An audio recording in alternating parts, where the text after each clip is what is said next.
Good morning, good afternoon, good evening 11th class students, मेरे प्यारे बच्चों।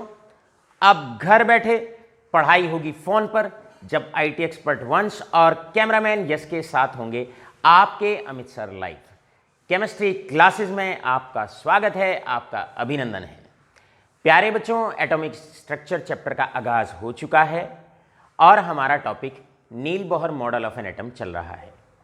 आइए आज और कुछ जानकारी Niels Bohr model of an atom से जानने की कोशिश करते हैं, सीखने का प्रयास करते हैं। प्रीवियस लेक्चर में हमने आपको बताया कि बोहर साहब ने ये जो डिफरेंट शेल्स होते हैं, सर्कुलर पाथ्स होते हैं अराउंड द न्यूक्लियस, इनको ऑर्बिट, एनर्जी लेवल और स्टेशनरी स्टेट के नाम से पहचाना जाता है।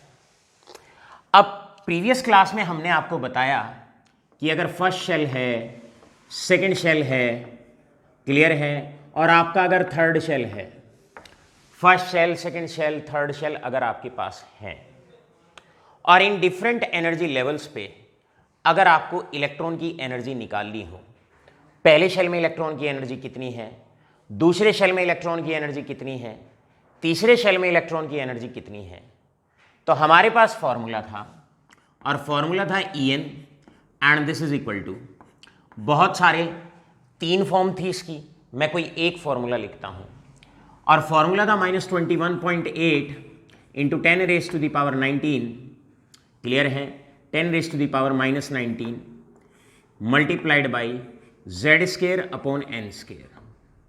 ये फॉर्मूला था जूल पर एटम में। इस फॉर्मूले से आप इलेक्ट्रॉन की एनर्जी किसी भी ऑर्बिट के अंदर, किसी भी शेल के अंदर आप बड़े आसानी से निकाल सकते हैं। ये फॉर्मूला हमने आपको बताया था। All right all of you. Z का मतलब एटॉमिक नंबर, N का मतलब शेल नंबर। पहले शेल में निकालनी है, N की वैल्यू 1 रखिए। हाइड्रोजन एटम का केस है, एटॉमिक नंबर 1 रखिए। हीलियम पॉजिटिव का केस है, हीलियम पॉजिटिव का केस है, Z की वैल्यू 2 रखिए, क्योंकि एटॉमिक नंबर हीलियम का 2 होता है। जिस भी शेल में निकालनी है, पहले शेल में, दूसरे शेल में, तीसरे शेल में, आपके पास सीधा फॉर्मूला है। साथ के साथ प्रीवियस लेक्चर में हमने आपको बताया, अगर आपको एनर्जी डिफरेंस निकालना हो, भाई पहले शेल में दूसरे शेल में क्या एनर्जी डिफरेंस है, तो उसके लिए -21.8 into 10 raise to the power -19, और फिर फॉर्मूले में 1/n1 का स्केयर -1/n2 का स्केयर, ये फॉर्मूला था, मल्टीप्लाइड बाई जेड स्केयर। ये फॉर्मूला आपके पास था। बेशक आप अगर थोड़ा दिखाई नहीं दे रहा है तो इसे नोट कर सकते हैं, 1/n1 का स्केयर -1/n2 का स्केयर इंटू जेड स्केयर। ये फॉर्मूला आपके पास था। अब इस फॉर्मूले से आपको एनर्जी डिफरेंस दो एनर्जी लेवल्स के बीच में पता लग जाता है। फर्स्ट लेवल पे अगर इलेक्ट्रॉन है और वो थर्ड लेवल पे गया है तो एनर्जी डिफरेंस पता लग जाएगा। सेकेंड लेवल पे है, सिक्स्थ लेवल पे गया इलेक्ट्रॉन जंप करके, तो आपको एनर्जी डिफरेंस पता लग जाएगा। और साथ के साथ इस फॉर्मूले को जरा अब गौर फरमाइए, साथ के साथ इस फॉर्मूले से हम ये भी पता कर सकते हैं, अगर एक इलेक्ट्रॉन को पहले शेल से चौथे शेल में ले जाना है तो कितनी एनर्जी देनी पड़ेगी। जहां पर आप जानते हैं n1 का मतलब लोअर ऑर्बिट, लोअर ऑर्बिट, और n2 का मतलब आपका होता है हायर ऑर्बिट। तो आप इस फॉर्मूले से बड़े प्यार से, बड़े आसानी से दो बातें बता सकते हैं। दो एनर्जी लेवल्स के बीच का डिफरेंस आप बता सकते हैं। इलेक्ट्रॉन दो लेवल्स पे अलग अलग पे है तो उसकी एनर्जी में कितना डिफरेंस होगा। साथ के साथ इसी फॉर्मूले से आप ये भी बता सकते हैं, अगर इलेक्ट्रॉन को यहां से यहां एक्साइट करना है तो उसे कितनी एनर्जी अभी देनी पड़ेगी। वो डेल्टा ई होती है। इन दोनों लेवल्स के बीच का एनर्जी डिफरेंस आप दे दीजिए और इलेक्ट्रॉन आसानी से पहले शेल से तीसरे शेल में चला जाएगा, अगर इतनी energy that is E3 minus E1 अगर उसको दे दिया जाए। तो ये फॉर्मूला दो तरीके से आपका काम करता है, एनर्जी डिफरेंस भी बताता है और एक इलेक्ट्रॉन को एक लेवल से दूसरे लेवल पर, लोअर से हायर लेवल पर ले जाने में जो एनर्जी देनी पड़ती है उसको भी कैलकुलेट करने में आपका मददगार साबित होता है। आइए बच्चों, आज कुछ और बातें, इंटरेस्टिंग बातें Bohr model of an atom के विषय में जानने के प्रयास करते हैं। जितना बोहर मॉडल है इसे आप बिल्कुल ऐसे समझें जैसे कि स्कूल के अंदर बच्चा होता है, ऐसे ही एक हम बात करते हैं एटम के अंदर एक इलेक्ट्रॉन होता है। स्कूल में बच्चा क्लास में होता है, इसी प्रकार एटम में जो आपका बच्चा होता है, मतलब इलेक्ट्रॉन रूपी बच्चा होता है, वो आपका शेल में होता है। अब मेरा सवाल आपसे है, जिस प्रकार हर क्लास में बच्चे की एनर्जी लेवल अलग अलग होता है, नर्सरी क्लास के बच्चे की एनर्जी अलग होती है, 5th क्लास के बच्चे की एनर्जी अलग होती है और 11th क्लास के बच्चे की एनर्जी अलग होती है, इसी प्रकार एटम के अंदर भी पहले शेल में इलेक्ट्रॉन है तो उसकी एनर्जी अलग है, एन की वैल्यू 1 रखेंगे, और अगर तीसरे वाले शेल में है, दूसरे वाले शेल में है, तो आप यहां पर एन की वैल्यू 2 और एन की वैल्यू 3 रखेंगे। तो एनर्जीज की वैल्यू अलग अलग होती है। इसका मतलब अलग अलग क्लास में जैसे बच्चे की एनर्जी अलग अलग होती है, इसी प्रकार अलग अलग शेल में अलग अलग ऑर्बिट में इलेक्ट्रॉन की एनर्जी अलग अलग होती है। साथ के साथ आइए अब डिफरेंट शेल पे और इलेक्ट्रॉन किन किन बातों में डिफरेंस करता है, किन किन बातों में अंतर आता है, उन्हें भी पहचानने का प्रयास करते हैं। प्यारे बच्चों, हमारे पास अगर हम किसी भी ऑर्बिट का अगर साइज पता करना चाहते हैं, पहले ऑर्बिट का रेडियस कह लो या साइज कह लो, एक ही बात है। अगर हमें पहले ऑर्बिट का रेडियस पता करना हो, सेंटर ऑफ न्यूक्लियस से लेकर शेल तक का जो डिस्टेंस है, न्यूक्लियस के सेंटर से लेके शेल तक का जो डिस्टेंस है, उसे रेडियस कहते हैं। अगर हमें किसी भी ऑर्बिट का रेडियस पता करना हो तो भी हमारे पास फॉर्मूला है, और फॉर्मूला क्या है बच्चों?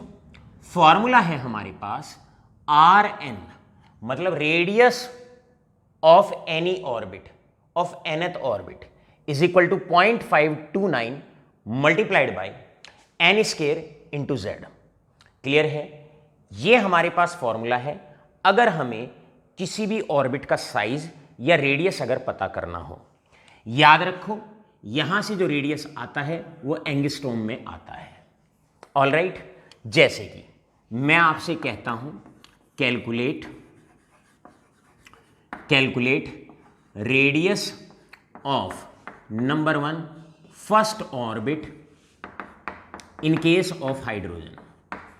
इन केस ऑफ हाइड्रोजन एटम के केस में बताओ पहले ऑर्बिट का साइज क्या होगा या पहले ऑर्बिट का रेडियस क्या होगा? तो बड़ा सिंपल है, कोई मुश्किल नहीं है। आप इस फॉर्मूले को देखो, n और z पूरे चैप्टर में जब भी आते हैं उन्हीं दो बातों को रिप्रेजेंट करते हैं। n शेल नंबर को रिप्रेजेंट करता है और z एटॉमिक नंबर को रिप्रेजेंट करता है। तो हाइड्रोजन एटम के केस की बात है बच्चों, तो आप आसानी से निकाल देंगे सॉल्यूशन। कैसे निकालेंगे? रेडियस ऑफ फर्स्ट ऑर्बिट, अब n की वैल्यू 1 है तो बेस्ट प्रेजेंटेशन दो और आप कहो radius of the first orbit is equal to बराबर आएगा 0.529 whole divided by multiplied by n। n का मतलब होता है ऑर्बिट नंबर, यहां पर ऑर्बिट है फर्स्ट ऑर्बिट है। याद रखो यहां पर जो ऑर्बिट है वो फर्स्ट है। All right all of you, तो ये हो जाएगा आपका that is first orbit. z की वैल्यू एटॉमिक नंबर हाइड्रोजन का 1 होता है, तो आप करेंगे 1 स्क्वायर डिवाइडेड बाई 1, इतने एंगस्ट्रॉम। इस प्रकार आपका आंसर आ जाता है और आपका radius of the first orbit in case of hydrogen के पहले शेल का साइज रेडियस एक ही बात है, वो आपका यहां से निकल के आ जाता है और आंसर आपका आता है दैट इज 0.529 एंगस्ट्रॉम। यहां से ये आंसर आपका निकल के आ जाता है। आशा करता हूं आपको बहुत अच्छे से ये पॉइंट क्लियर हो गया होगा। आगे की बात करते हैं। अब इसी क्वेश्चन को थोड़ा सा और एनलार्ज करते हैं, थोड़ा सा और इसको फैलाने की कोशिश करते हैं, बढ़ाने की कोशिश करते हैं। अब अगर मैं अपने बच्चों से कहूं कि बेटे जी मुझे बताओ आपको क्या करना है, पहला केस ये हो गया, आपको रेडियस बताना है, फर्स्ट ऑर्बिट का रेडियस बताना था हाइड्रोजन के केस में। अब मैं अपने बच्चों से कहता हूं कि अब आप मुझे बताओ रेडियस ऑफ सेकंड ऑर्बिट। आपको सेकंड ऑर्बिट का रेडियस बताना है या आपको फर्स्ट ऑर्बिट का रेडियस बताना है? First orbit in case of helium positive. अब आपको इसके केस में बताना है। अब की बार सेकंड केस है। हीलियम के केस में फर्स्ट ऑर्बिट मतलब n की वैल्यू 1, सबसे पहले n का मतलब ऑर्बिट, n की वैल्यू 1, z का मतलब एटॉमिक नंबर, और हीलियम पॉजिटिव के केस में एटॉमिक नंबर आपका +2 होता है, +2 यहां पर 2 हो जाएगा। तो n की वैल्यू 1 रख दो, z की वैल्यू 2 रख दो। यहां से radius of first orbit in case of helium comes out to be 0.529 multiplied by, अब फॉर्मूले में n स्केयर है, n आपका 1 है, 1 स्केयर होल डिवाइडेड बाई 2, इतने एंगस्ट्रॉम। इसका मतलब आंसर आपका आ गया 0.529 होल डिवाइडेड बाई 2। इसे आप कट करोगे, आंसर आएगा 0.26 और यहां पर आता है दैट इज 45। तो आप ये देखते हो आपने पहले ऑर्बिट का रेडियस निकाला हाइड्रोजन में, वो इतना आया, और आपने पहले ऑर्बिट का रेडियस निकाला हीलियम एटम में, वो आपका आंसर 0.26 के आसपास आया। इसका मतलब हम ये कह सकते हैं, क्या कह सकते हैं कि जो रेडियस होता है या जो साइज होता है किसी भी ऑर्बिट का अलग अलग एटम में वो अलग अलग होता है। बिल्कुल उसी प्रकार जैसे 2 स्कूल में नर्सरी क्लास है, पहला शेल ये होता है, तो हो सकता है किसी में 15 बाई 15 का रूम हो, 15 बाई 15 का रूम हो नर्सरी क्लास का, और हो सकता है किसी बड़े स्कूल में 30 बाई 30 फीट का नर्सरी क्लास का रूम हो। तो याद रखो, अभी नोट लगा के लिखो, एक लाइन आप यहां पर लिख लीजिए कि जैसे जैसे एटम बदलता है अलग अलग एटम्स के लिए सेम ऑर्बिट का साइज अलग अलग होता है। किसी स्कूल में 11th क्लास बहुत बड़े हॉल में बैठती होगी जहां पर बहुत एक्सपीरियंस टीचर्स पढ़ाते हैं, तो उनकी ऑक्यूपेंसी ज़्यादा होती है, उनके हॉल का साइज 11th क्लास के साइज बड़ा होता है।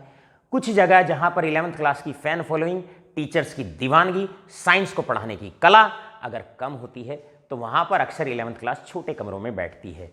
क्लास 11th है, शेल सेम है, 2 अलग अलग स्कूल में, लेकिन दोनों का साइज डिफरेंस है। तो नोट लगा के लिख लीजिएगा कि radius of different atoms for same shell, clear है, वो अलग अलग होता है। हाइड्रोजन में अलग हो सकता है, पहले शेल का साइज होता है, और हीलियम में पहले शेल का साइज या रेडियस अलग होता है। आशा करता हूं बिल्कुल बेहतरीन तरीके से पूरा पॉइंट बढ़िया करके मेरे लाडलों के क्लियर हो गया होगा। चलिए अब आगे और जानने की कोशिश करते हैं, और आगे जानने की कोशिश ये करते हैं। यहां से दूसरी बात हमें बच्चों पता चलती है, और दूसरी बात हमें ये पता चलती है, यहां से अब सेकंड फैक्ट। तो आपको अगर किसी भी ऑर्बिट में इलेक्ट्रॉन की एनर्जी निकालनी है, फॉर्मूला पता लग गया, आपको बहुत अच्छे से पता लग गया। क्या पता लग गया कि अगर आपको किसी भी ऑर्बिट का साइज निकालना है, किसी भी ऑर्बिट का अगर आपको रेडियस निकालना है, तो आपको पता चल गया। अब तीसरी बात भी जानने की कोशिश करते हैं। एक इलेक्ट्रॉन जब एक ऑर्बिट के अंदर होता है तो वो किस स्पीड के साथ घूमता है, उसके लिए भी हमारे पास बोहर साहब ने फॉर्मूला दिया, और फॉर्मूला है हमारे पास Vn, velocity of the electron in nth shell. किसी भी शेल के अंदर वेलोसिटी ऑफ द इलेक्ट्रॉन बराबर होती है 2.18 into 10⁻⁶ multiplied by Z/n metre पर सेकेंड। ये फॉर्मूला आपका होता है, इससे आप वेलोसिटी ऑफ द इलेक्ट्रॉन किसी भी पर्टिकुलर शेल में इलेक्ट्रॉन की आप निकाल सकते हैं। पहले शेल में इलेक्ट्रॉन है तो किस स्पीड से घूम रहा है, दूसरे शेल में इलेक्ट्रॉन है किस स्पीड से घूम रहा है, और किसी nth ऑर्बिट में है तो किस स्पीड से घूम रहा है। तो इस फॉर्मूले से हम आसानी से वेलोसिटी ऑफ द इलेक्ट्रॉन भी बड़े प्यार से हंसते खेलते बता सकते हैं। जैसे क्वेश्चन आए, calculate the velocity, calculate the velocity of electron, velocity of electron in second orbit, in second orbit of hydrogen, ये पहला पार्ट है भाई। इसके बाद in second orbit of helium positive, आपको वेलोसिटी ऑफ द इलेक्ट्रॉन बतानी है, और आपको वेलोसिटी ऑफ द इलेक्ट्रॉन बतानी है सेकेंड ऑर्बिट ऑफ हाइड्रोजन में, आपको बतानी है second orbit of helium positive 2 में। तो हमारे पास वेलोसिटी का फॉर्मूला है, अच्छे से लर्न करो। फॉर्मूला है that is 2.18 multiplied by 10⁻⁶, clear है, into Z upon n। Z आप भली बात ही जानते हैं, Z का मतलब होता है एटॉमिक नंबर, और आप जानते हैं n का मतलब होता है शेल नंबर। क्लियर है, Z का मतलब एटॉमिक नंबर और n का मतलब होता है आपका शेल नंबर। अब मेरे बेटे आराम से वैल्यू पुट करिए। सबसे पहला पार्ट सॉल्व करते हैं। पहला पार्ट हाइड्रोजन एटम के केस का है। जब हाइड्रोजन एटम की बात करते हैं तो आपको velocity of the electron second orbit में निकालनी है। सेकंड ऑर्बिट में यानी कि n की वैल्यू आपको 2 लेनी है। Z हाइड्रोजन के केस में आपका 1 होता है। बस इस फॉर्मूले में वैल्यू पुट कर दो। वैल्यू पुट करेंगे तो वैल्यू पुट करने पर वेलोसिटी ऑफ द इलेक्ट्रॉन यहां पर 2 लिखिए, क्योंकि आप सेकंड ऑर्बिट में वेलोसिटी निकाल रहे हैं, तो आप इसको v2 लिखिए और ये बराबर हो जाएगा, किसके बराबर हो जाएगा, 2.18 into 10⁻⁶ multiply by Z upon n, और n आपका 2 होता है। यहां से आप इसको सॉल्व करोगे, सॉल्व करने पर आपका 1.09 इंटू 10⁻⁶ इतने मीटर पर सेकेंड आपका आंसर आता है। तो इलेक्ट्रॉन सेकेंड ऑर्बिट में हाइड्रोजन में जो घूमता है वो इस वेलोसिटी के साथ घूमता है, 1 इंटू 10⁻⁶ मीटर पर सेकेंड के हिसाब से चक्कर लगाता है पहले ऑर्बिट में हाइड्रोजन एटम के केस में। आइए जानने की कोशिश करते हैं सेकेंड पार्ट। आप चाहो तो खुद ट्राई करो इसको। अब हमारे पास अगर हम हीलियम एटम की बात करते हैं, if I talk about helium atom, चलो बच्चों जानने की कोशिश करते हैं हीलियम एटम के केस में क्या फॉर्मूला होता है। तो अब आप हीलियम एटम की बात करेंगे, सेकेंड ऑर्बिट में आपको निकालना है। ये सेकेंड ऑर्बिट लिखा हुआ है इन केस ऑफ हीलियम, लेकिन हीलियम का एटॉमिक नंबर तो आप जानते हैं, हीलियम का एटॉमिक नंबर 2 होता है। तो formula velocity of the electron running in the second orbit of that is helium comes out to be 2.18 into 10⁻⁶ multiplied by Z और n, यहां से 2 डिवाइडेड बाई 2 इतने मीटर पर सेकेंड, और आपका 2 से 2 कट गया और आंसर आया 2.18 इंटू 10⁻⁶ मीटर पर सेकेंड। तो इस पूरे न्यूमेरिकल में भी आपने क्या देखा, वेलोसिटी को कैलकुलेट करने के साथ साथ आपने एक बात और अच्छे से ऑब्जर्व कर ली। सेकेंड ऑर्बिट में इलेक्ट्रॉन जब हाइड्रोजन में घूमता है तो इस स्पीड के साथ घूमता है, इस वेलोसिटी के साथ घूमता है, इतनी वेलोसिटी के साथ घूमता है। और आपने देखा कि हीलियम एटम के केस में जब इलेक्ट्रॉन घूमता है सेकेंड ऑर्बिट में तो वो इस वेलोसिटी के साथ घूमता है। कंक्लूजन अभी के अभी नोटबुक में लगा के लिखो। इसका मतलब इलेक्ट्रॉन की स्पीड सेम शेल में अलग अलग एटम्स में अलग अलग होती है। ठीक उसी प्रकार 11th क्लास का बच्चा गेटवे स्कूल का है, उसकी साइंस में आंसर लिखने की स्पीड अलग ही होती है। किसी और स्कूल में बच्चा है, क्लियर है, किसी और स्कूल में बच्चा है और 11th क्लास में उसकी आंसर लिखने की जो साइंस में स्पीड होती है वो अलग होती है। तो यहां से एक बात और कंक्लूजन में निकली कि velocity of the electron in same orbit of different atom can be different या डिफरेंट होती है according to the formula as given by mister Niels Bohr. तो तीनों फॉर्मूले मेरे प्यारे से बच्चों के आपके क्लियर हो गए होंगे। एनर्जी ऑफ द इलेक्ट्रॉन किसी भी शेल में निकालनी हो, वेलोसिटी ऑफ द इलेक्ट्रॉन किसी भी शेल में निकालनी हो, और आपके पास रेडियस ऑफ द इलेक्ट्रॉन या साइज ऑफ द इलेक्ट्रॉन किसी भी ऑर्बिट में, अगर आपको साइज किसी भी ऑर्बिट का अगर आपको निकालना है तो तीनों फॉर्मूले आपको बहुत अच्छे से क्लियर होने चाहिए। बड़े मुश्किल फॉर्मूले नहीं है, बड़े आसान से फॉर्मूले हैं, क्लियर है, बहुत सिंपल और बहुत सरल फॉर्मूले हैं और हमने बहुत इजी वे में आपको समझाए हैं। अब 2-3 क्वेश्चन आप नोट करो, जैसे कि फटाफट से वीडियो को रोकें, क्लियर है, लेक्चर को रोकें और साथ के साथ पेन कॉपी में नोट करें।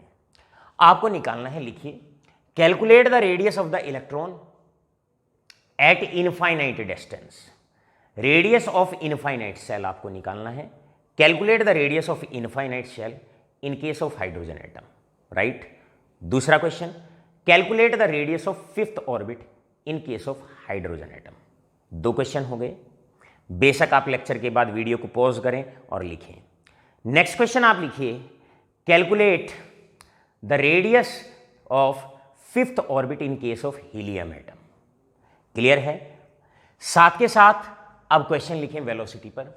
Calculate the velocity of the electron in helium positive 2 ion. Helium positive 2 ion. Clear है? इन हीलियम पॉजिटिव 2 आयन। क्लियर है? Calculate the velocity of the electron in fifth orbit in case of helium positive ion. Clear है? ये 3-4 question आप बहुत अच्छे से निकाल सकते हैं। एक आईआईटी के लिए क्वेश्चन लिखिए, वेलोसिटी ऑफ द इलेक्ट्रॉन आपको निकालनी है इन case of, velocity of the electron आपको निकालनी है, क्लियर है, moving in the infinite orbit. एक इलेक्ट्रॉन है हीलियम प्लस के केस में और वो इनफाइनाइट शेल में घूम रहा है, न्यूक्लियस से बहुत दूर घूम रहा है, तो उसकी वेलोसिटी आपको बतानी है। मेरे प्यारे बच्चों, तीनों बड़े सिंपल से फॉर्मूले हैं और आशा करता हूं बहुत सरल तरीके से मेरे बच्चों ने बहुत अच्छे तरीके से तीनों के तीनों फॉर्मूले लर्न कर लिए होंगे। आइए जानने की कोशिश करते हैं आपसे। अब बोहर मॉडल के कुछ लिमिटेशंस की चर्चा करते हैं। क्लियर है? आप जानने की कोशिश करेंगे क्या क्या कमियां बोहर मॉडल में रह गई। तो अब आप हेडिंग डाल लेंगे, नोट साथ के साथ प्रिपेयर करेंगे, what are the limitations of Bohr model of an atom. Clear है? Bohr model of an atom की क्या क्या कमियां रह गई। देखिए बच्चे, सबसे पहले कमी तो ये रही, ये फॉर्मूला होता है एनर्जी ऑफ द इलेक्ट्रॉन। किसी भी शेल में अगर आपको एनर्जी ऑफ द इलेक्ट्रॉन निकालनी है तो ये फॉर्मूला आपके पास होता है। All right all of you, ये फॉर्मूला आपके पास होता है। लेकिन ये जो फॉर्मूला एप्लीकेबल होता है, ये फॉर्मूला एप्लीकेबल होता है hydrogen and hydrogen like species. या तो ये फॉर्मूला हाइड्रोजन के लिए एप्लीकेबल है या ये हाइड्रोजन जैसी स्पीसीज के लिए एप्लीकेबल है। इसका मतलब क्या है? जिनमें 1 इलेक्ट्रॉन होता है केवल आप उन्हीं में ही इस फॉर्मूले को लगा सकते हैं, जिनमें 1 इलेक्ट्रॉन होता है। अब हाइड्रोजन लाइक स्पीसीज में जैसे हीलियम में 2 इलेक्ट्रॉन होते हैं, लेकिन हम इस फॉर्मूले को नहीं लगा सकते। गौर से सुनिए, हीलियम में हम नहीं लगा सकते। पहले 1 इलेक्ट्रॉन जब हीलियम से निकल जाता है तो हीलियम पॉजिटिव पे हम लगा सकते हैं। All right all of you, तो यहां पर एक क्वेश्चन बनता है, energy of the nth electron. Clear है? अगर आपको निकालनी है इस फॉर्मूले से तो वो एप्लीकेबल बताओ हीलियम के लिए है या हीलियम पॉजिटिव के लिए है? तो सीधा सा आंसर है हीलियम पॉजिटिव के लिए है और हीलियम के लिए नहीं है। ऑल राइट, आप बताओ क्या हम लिथियम के लिए इस फॉर्मूले को लगा सकते हैं? बिल्कुल नहीं लगा सकते, क्योंकि हीलियम के अंदर 3 इलेक्ट्रॉन होते हैं, सॉरी लिथियम के अंदर 3 इलेक्ट्रॉन होते हैं। तो पहले उसमें से 2 इलेक्ट्रॉन निकलेंगे तो ये फॉर्मूला लिथियम 2+ के लिए एप्लीकेबल होगा। ये फॉर्मूला लिथियम 2+ के लिए तो आप एप्लीकेबल है, लेकिन लिथियम के लिए एप्लीकेबल नहीं है।